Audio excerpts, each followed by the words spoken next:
Hello and welcome to Warhammer Wednesday. Today's video will be a review of the book I recently bought, the Horus Heresy Legion Astartes Age of Darkness Legions book by Forgeworld. This video was about an hour long. I just talked, and even when it was condensed it was still a sizable chunk. So I decided to split it into two. So let's get on with the rest of the video. It's quite a thick book. Sets you back at about 135 pages or so. So it's bigger than the Crusade army list, but it costs the same. Same as the Tagmata. It's £32. If you've got a Legion specific army with special characters like a Primarch or something like that, or if you just want to know more about different legions and their super units in a way, then again this book is for you. But if you've just got a Salamander's Legion or something like that, just with some troops and a couple of tanks, things like that, and you haven't got a Primarch, haven't got any of the specialist squads, then you can get away with not buying this book. Really, it's quite a focused book. But obviously the reason why I got it is love 40k, love 30k, love Horus Heresy. I'm interested in all the units and things that are out there, and also it's trying to help me decide on what Legion to go for. There's still quite a few more Legions for them to release. I haven't even sprayed my Betrayal at Calth figures because I'm still undecided at the moment. I'm swaying towards Thousand Suns or possibly the Alpha Legion, but even the Imperial Fists I like the look of. So that's for me to decide. Let's have a little look at this book. So if you're starting a 30k army, Horus Heresy army, Legion, this book is the one to go for, the Crusade army list, because this one is quite generic. It shows you the vehicles and things like the Storm Eagle and the Tactical Squad and the Praetors and the Spartan tank and all the super heavy tanks too. It doesn't have the Stormbird in it doesn't have the Mastodon in it, and it doesn't have the Xiphon fighter in it, and it doesn't have the Leviathan Contemptor Dreadnought. So just bear that in mind, and I think this is actually due a refresh later in the year to have those extra units in it. So yeah, so just bear that in mind. So moving on to this quite specific book. It's in the same kind of format as the other red books. It's got this nice page keeper red ribbon. The pages have got this silver finish, and like I said before, it's £32, but it's very nice quality. Printed in China. They're all printed in China. So what it has is, you've probably seen my unboxing and first impressions. I've gone through the whole book now. It's got rules for all of the units, the Legion specific units for the first 13 Legions. Now remember there are 20, but I think 2 of them are all the files are expunged from Imperial records. So that pretty much means we've got 5 Legions left, and just off the top of my head they are the Blood Angels, Space Wolves, Thousand Suns, Dark Angels and White Scars. 4 out of those are I say goodies? I don't know where do you draw the line with Space Wolves really, but and even Thousand Suns were good to begin with, in my opinion. But anyway, so yeah, you've got either another book coming that'll have 5 in, which won't make much of a large book.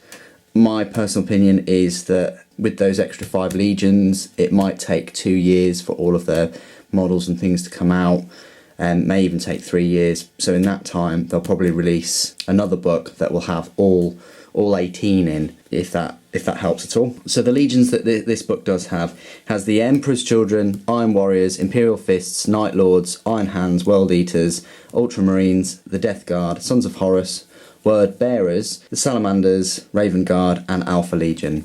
So that's all the Legions in this book, all their specific units, and we'll go through them one at a time.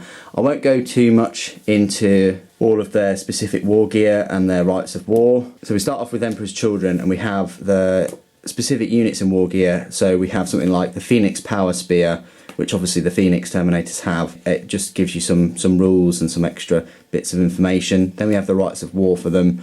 So we have effects, open blade, they sort of can add 1 inch movement, and then you've got some limitations as well. So you have that at the start, and then you have the actual units for the Legion.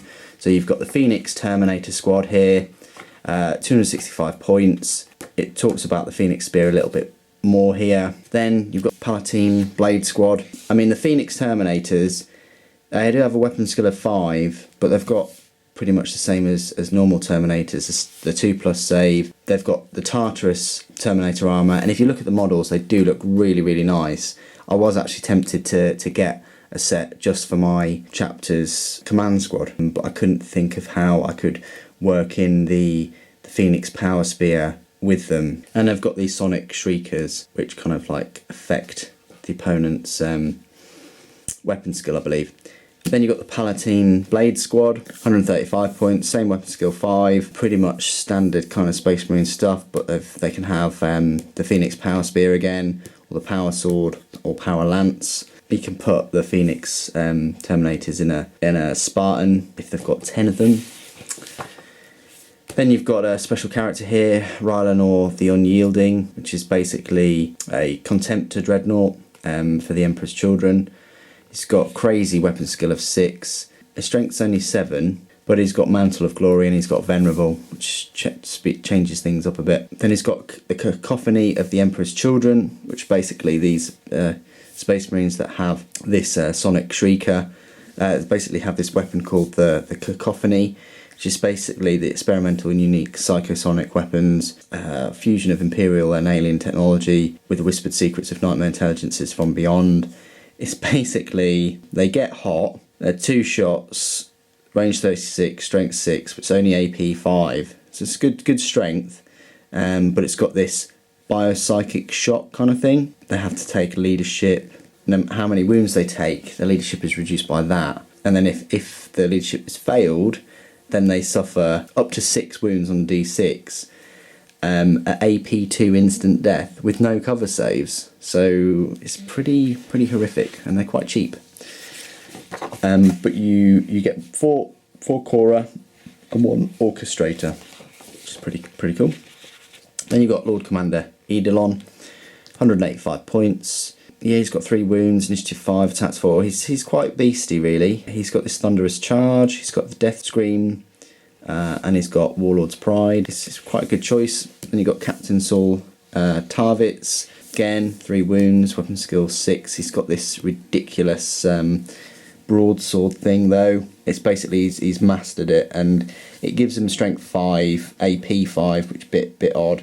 It adds +1 bonus to his initiative, so he'd definitely be hitting first, probably at initiative 6, that would mean. And it's rending. It would have been nicer if the AP was a bit better, but there we go. He's got his 2+ save, he's got artificial armour, and he's got a sniper rifle, which is a modified bolter, and so on, refractor field, and things like that. And then you've got the Primarch for the Emperor's Children, which is Fulgrim, of course. I'll go through the stats for each of the Primarchs, I might as well. He's 380 points, his weapon skills 8, ballistic skills 6, strength 6, toughness 6, wounds 6, initiative 8, attacks 5, leadership 10, and save 2+. He's got some really good special rules. He's got Sublime Swordsman, strategic planning.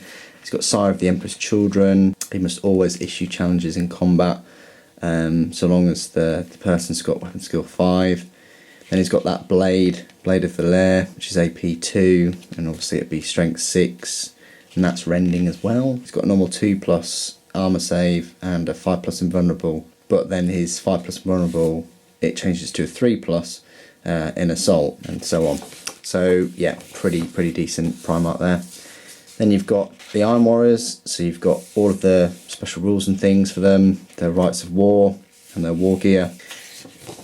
And then you've got this Tyrant Siege Terminator squad. They've got Cataphractii Terminator armour, and which have Cyclone missile launchers. I'm not sure whether they do missile launchers, please stop me if they do. I can't remember from Forgeworld's website. I think they do have them on. Yeah, they're really nice Terminators. The thing is, they've all got Cyclone missiles launchers, and then the Siege Master has got that Omniscope too, which is just the night vision and split fire, which is quite cool. And it's odd because none of the Cataphractii Terminators in here have the Cyclone missile launchers on, which is a bit odd. Then you get the Iron Havoc support squad, a bit like Devastators really, but their ballistic skill is 5, which is quite brutal. So when they fire at a unit, their cover save is also reduced by 1, so a 5+ would be a 6+. So I suppose that's pretty decent too. Then you've got the Iron Circle, which is this kind of new kind of thing that came out. We've got these Domitar Ferrum class battle automata. They got 4 wounds, 3+ save, and you can have up to 5 of them, which is crazy. So you have 4 wounded, 3+ save. Monstrous creatures, essentially, being a bodyguard for your Primarch. As if your Primarch needs a bodyguard, but there we go. And then you've got Erasmus Golg, who is a Iron Warriors kind of special character. He's got Cataphractii Terminator armour, Chain Fist, Combi Melter. I don't know if we've seen a model for him, I'm not sure, but he's got very decent weapon skill 6, initiative 5. Kerr Valen, he's more points. He's got Artificer armour though, and he's got slightly better stats than Erasmus, and he's got this Paragon Blade, and he's got Jealous Command. So yeah, some pretty decent characters there. Then you've got Perturabo, Primarchs. His weapon skill's 8, ballistic skill 6, strength 7, toughness 6, wound 6, initiative 5, 4 attacks, leadership 10, and save 2+. You've got Sire of the Iron Warriors again, where you basically get stubborn. You've got Precision Bombardment, where you can call in a strength 9, unlimited range ordnance, D3 barrage, large blast, twin linked. Well, yeah, that's just crazy that he's got that at his fingertips. And then he's got a wrist cannon. As if that wasn't bad, he's got a wrist cannon that's AP3, 3 shots, assault, and it's twin linked and rending. His armour is a 2+ armour save and a 3+ invulnerable. All of his attacks have an AP value of 2. He's got a Teleport Homer, Corset's Controller, Nuncio Vox, a Cognis Signum, and they've all got Deep Strike, him and his unit. That's just him normally, but then after Istvan, for an additional 35 points, so he's going to be costing you 490 points, almost 500 points, which is just crazy for one person. Well, I know it's a Primarch, but for one Primarch, almost 500 points, you get Forgebreaker. So his strength will then be 14, AP 1, and so on. So yeah, one of the strongest Primarchs in my opinion, other than his initiative. Then you've got Imperial Fists. You've got all their war gear and their Rites of War, and then you've got their squad, which is basically just a squad with Artificer armour. They've got a champion, and then 4 brethren basically have power swords and bolt pistols, normal grenades. Champion can have like a Solarite power gauntlet, which is one of their special weapons, which is AP 1 strength ×2, which sounds pretty decent. Then you get Phalanx Warder Squad. These are the guys with the boarding shields that you've seen. 255, you get 9, and then as Veteran Sergeant, 255 for 10 of these with this boarding shield. And they've also got this shield wall, kind of reminds me of the show Vikings, if you've seen that, or any show with Vikings in, they're always screaming shield wall. Have at least 5 models remaining, you get +1 weapon skill when it's been charged from the enemy, which is very decent, especially when any of their models can have a power axe, if you really want to go for that. Then you've got Sigismund, which is first captain of the Imperial Fists, master of the Templars. Yeah, he's got his Artificer armour, his weapon skill's just crazy at 7, he's got 4 wounds, initiative 5, he's got the black sword. You've probably seen this in the older model, the Empress Champion. It's lustrous black metal. Basically, strength is +2, so you get strength 6, AP 2, melee, 2-handed, and you basically get like a victory point if you kill the enemy warlord. Yeah, quite a decent model. It's really nice looking model, and yeah, good stats as well. 230 is not too bad.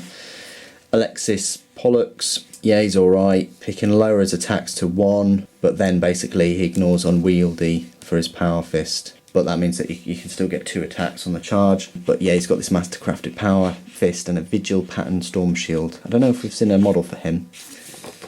And then you get the Primarch himself, which we still haven't seen a model for, and I would love to see a big bulky Primarch for Rogel Dawn with his Auric armour, which is basically a 2+ normal save and a 4+ invulnerable, so it's not as good as per Tarabo's.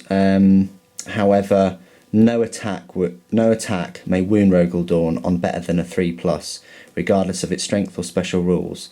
Note that destroyer weapon attacks are unaffected, so that means you can still hit him with a turbo laser or volcano cannon if you really want. But its weapon skill's 8, ballistic skill 5, strength 6, toughness 6, wounds 6, initiative 5, attacks 4, leadership 10, and save of 2+. And he's got this colossal chain blade. I'd love to see how big this chain blade is going to be when they release it. Basically, AP2, melee, shred, rampage, and reaping blow. And then he's got this tactical bolter. Basically, similar to the custodian guard's weapon, but it's called the Voice of Terror. It's not a huge range, but it's a salvo 3/5 rending bolter, really. Pretty decent. And obviously, it's got its teleport home and things like that. So yeah, nice solid Primarch there. Quite cheap for 385 points too. And also, you can give him, if you've got the cash to flash, you can give him a Thunderhawk with turbo laser that has a void shield, which is pretty good, and it will not die, and an invulnerable save, 4+ against any missile type weapon and used against. I really like this idea that you can give Primarchs their own personalised transport and things. It costs 600 points though, and you can only have it in a 3,000 point game, an even more unique unit for a unique model. And then we've got the Night Lords. Again, you've got Rites of War and all their war gear, things like that. You've got a Terror Squad, which are just elites. They've got the power armour, chainsword, combat blades, and you can have a heavy chain blade or a Volkite charger. Night Raptor Squad, they're jump infantry. They've got the chain swords again. They can replace them with power weapon or a Nostraman chain glaive or a single lightning claw. Then you've got a Flame Master, Mordrim Lansahai, which is just a character, and he's got this custom wrought scalpel, which is a long bladed knife of unknown origin called the Red Jacka, and it reduces his strength by 1, but it's AP3. It's got Murderous Strike, which is instant death on a roll of a 6, pretty good. Then you've got Sevatar, weapon skill ridiculous at 7, but he's got his power armor, he's got an iron halo, people can deep strike around him. He's one of the most dangerous hand-to-hand combatants in any legion, and he's got instant death rules for his attacks when fighting in a challenge, which is pretty cool. And he's a psycho as well, pretty rare. And then you've got Conrad Kurz, Primarch of the Night Lords. So you've got weapon skill 8, ballistic skill 6, strength 6, toughness 6, weapon skill, wounds 6, initiative 7, attacks 5, leadership 10, and save 2. Plus, he's got the Nightmare Mantle, which is basically customised Artificer suit. It's 2+ normal save, 4+ invulnerable. You get hit and run, Hammer of Wrath. When inflicting D3 Hammer of Wrath, he gets D3 Hammer of Wrath rather than the usual 1. And then you get Mercy and Forgiveness and the Widowmakers. Now, Widowmakers is basically micro-serrated throwing blades. Pretty cool. It's only AP5 and it's quite short range of 12 inches, but it is Assault 3 and what's called Lethal Precision. Strikes of 4+, and to wound rolls of 6, ignore armour saves and invulnerable saves. That's pretty crazy. And obviously you got Mercy and Forgiveness, which is his pair of Artificer Lightning Claws 2. AP2, Melee Shred, Specialist, Murderous Strike, and paired. Murderous Strike again, instant death rule of a 6. So even his normal Lightning Claws inflict instant death, and then you've got your micro-serrated throwing blades. It's my kind of Primarch. And then you've got Iron Hands, again all the war gear and the Rites of War. You've got the Gorgon Terminator Squad. It's Gorgon pattern Terminator armour. It's a variant to the normal Dreadnought armour. If one model's been past an armour saving throw or an invulnerable one, on a roll of a 4+, all models within 6 inches must test as if they've been hit with a weapon with a blind special rule. All of them can have Power Fists, Lightning Claws, and Chain Fists, or pair of Lightning Claws. Can have Graviton Gun, Reaper Autocannon, things like that. And they can also take grenade harnesses. The Medusan Immortal Squad, they're just normal power armour, you get 10 of them. They've got the boarding shields and they can have their Volkite charger as well. They've got these feel no pain of 5+ and hardened armour. Hardened armour for the Medusan Immortals. Then you've got a special character, Spearhead Centurion, Castraman Orth. Would like to see a model of him. He's Spearhead Commander, and he's got tank hunters. You put him in a vehicle. You've got to have the front value of 13. Basically, the ballistic skill goes up to 5, and you get tank hunters. So it's a bit like an older version of Cronus, I think. Ironfather, Ortec Moore. He's got Cataphractii Terminator armour. Got Murderous Arsenal. Basically, it gives you preferred enemy, Battlesmith, Master Legion, Jealous Command. He must be the Warlord if Manus isn't there. Speaking of which, here he is, 455 points. Now, spoiler, good, if you've turned it down or you switched it off, Manus does die, and if you're following a campaign or whatever, and he's no longer, if he doesn't have Forgebreaker, then you can reduce his cost to 415 points. Forgebreaker times his strength by 2, that'll make 14. AP 1, melee, concussive, strike down. He's got Master of Mechanisms, which basically means that he can repair things on a 3+. All vehicles within his detachment, armour value of 13 or more, gain It Will Not Die. And basically his armour, reduce any close combat or shooting attacks, -1 to their strength. And then he's got this Medusan Carapace, which is basically 2+ armour, 3+ invulnerable, so like Perturabo, and he can fire 2 weapons from it. He's got a Plasma Blaster on it, a Graviton Gun, Grenade Harness, and a Heavy Flamer. It's not too bad. His stats line are Weapon Skill 7, Ballistic Skill 6, Strength 7, Toughness 7, Wound 6, Initiative 5, Attacks 4, Leadership 10, and Save 2+. Then you get all the walk-in Rites of War for the World Eaters. You've got the Red Butchers. Then you've got your Terminators. They're in Cataphractii, and they've got Power Axes and Combi Bolters. They've got this Ravening Madmen special rule where their weapon skill, basically they always hit them in 3+, which is pretty decent.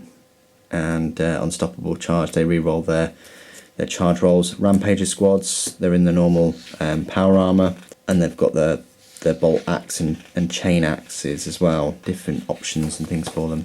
Then you've got special character Centurion Shabrandar, 115 points. When he's got challenge, he's got Rending special rule, and then he's got Hatred.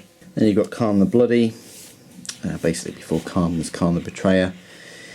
Weapon skill ridiculous at 7, 3 wounds, initiative 5, saves 2+. He's got the Artificer armor and an Iron Halo. He's got the Cutter, basically one of his favourite chain axes. He's got many favourite kind of weapons, and one of them was called the Cutter. It's AP3 melee rending. And then when he commanded the Legion, he then took custodianship of Gorechild, which is Primarch's weapon.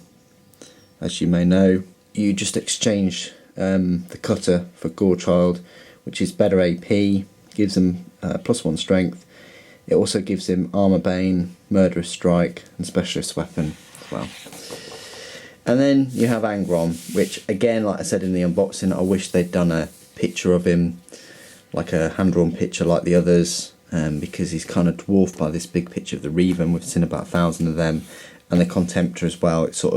It would have been nice just to have the hand-drawn for all of them, but there we go, moaning aside. And it's not, see what I mean, there's not much. They could have fit that there maybe, but either way, there was a big area there that they could have hand-drawn or even cross both, but who am I? Weapon skill 9, his ballistic skills 5, strength 7, toughness 6, wounds 5, initiative 7, 6 attacks, leadership 10, and save of 3+. He's got the armour of Mars, which is 3+ normal, which is, yeah, and a 4+ invulnerable. Then he's got Gorefather and Gorechild, which is strength +1 strength, so then that's strength 8, and then he's got Armour Bane Murder Strike on them, and then he's got a Mastercrafted Plasma Pistol. He's got the Butcher's Nail. Basically, for every independent character or infantry unit wiped out in close combat, he then gains +1 to his attack characteristic for the rest of the game, up to a maximum of 10 attacks. So he can just keep building up. So he only really needs to wipe out 4 independent characters or 4 units, and then he's got his full 10 attacks at strength 8. You know, armor bane, murder strike. Yeah. So he bit of a pain train really. Then you've got the Ultramarines, all their war gear and the Rites of War again. And then you've got an Invictarus Suzerain squad, which I do think they've got models for. They've got the Artificer armour and a boarding shield, and they just bump up their leadership to 10. And you can have them instead of a command squad. And you can give them plasma pistols as well. Or you can give them, change their axes to thunder hammers. Honoured Telemachus, who is a dreadnought special character. Looks like he is Contempt kind of dreadnought. He's got some alright stats: weapon skill 6, skill 5, strength 7. Then you get the Storm Squad, which is fast attack for Ultramarines. They've got their jump packs, and they've all got bot pistol power swords, 185. You can have up to 10 of them. And then when opening salvo, when they jump in, they can fire their pistols twice. And they can also re-roll precision intervention. They can re-roll when they see where they need to land. Then you've got a full Mentarus Terminator strike squad. So this is after he observed Perturabo using the Tyrant Siege Terminator squads. He thought it was a good tactic, so he kind of built on that. So they've got Cataphractii Terminator armour. They've got the Cyclone missile launchers on here, which is and it's got this targeter. So you get night vision. You get tank hunters, and cover saves are -1, so they just beef it up a little bit more. Then you've got Captain Remus Venatus, just special character, not amazing stats or anything like that, but it can throw a spanner in the works for your opposing players' reserve rolls, and you can re-roll your own. Damocles Command Rhino, I don't really know why this was in here, but it's got the Command Vox Relay, Geolocator Beacon, no need to roll to scatter if you arrive within 24 inches. I suppose that's pretty good, but its armour so weak that it could get taken out quite quickly. And then it's got a Focus Bombardment, which is basically like a lance shot from one of the orbiting cruisers. Then you got Roboot Gilliman, 400 points, stats, 6s across the board really. It's weapon skill 7, and then it's ballistic skill through to initiative of 6, 4 attacks, leadership 10 of course, and save of 2+. He's got the Armour of Reason, which is this ever-forged armour. Basically, he had this, he said it was an Artificer power armour, and it was remade and adaptless countless times. If ever like a flaw or weakness was discovered in battle, basically it took Mars and Vulcan and Perturabo, influenced its design, and it provides 2+ armour save and 4+ invulnerable. And also the first invulnerable save failed by him in each particular phase of the game may be re-rolled. That's pretty good that you can re-roll failed invulnerable saves. And then he's got the Gladius Incandor, which is a glittering silver blade, a power gauntlet as a Hand of Dominion. Gladius Incandor, which is basically gives him strength 7, AP 2, but then his Hand of Dominion is strength 10. Again with this murderous strike, got instant death on a 6. And then he's got this heavily customised combi bolter called the Arbitrator. Range 18, strength 6, AP 3, assault 2, rending. But the main thing about Gilliman is his preternatural strategy. You can reroll successful attempts to seize the initiative, and then you can give them the different rules for them. And also, when fighting a challenge, he gets +1 weapon skill on each round of continuous combat after that. Basically, you could get him at weapon skill 10 if you really wanted. So yeah, quite a decent chap. And it's quite cheap too, 400 points, not won't break the bank.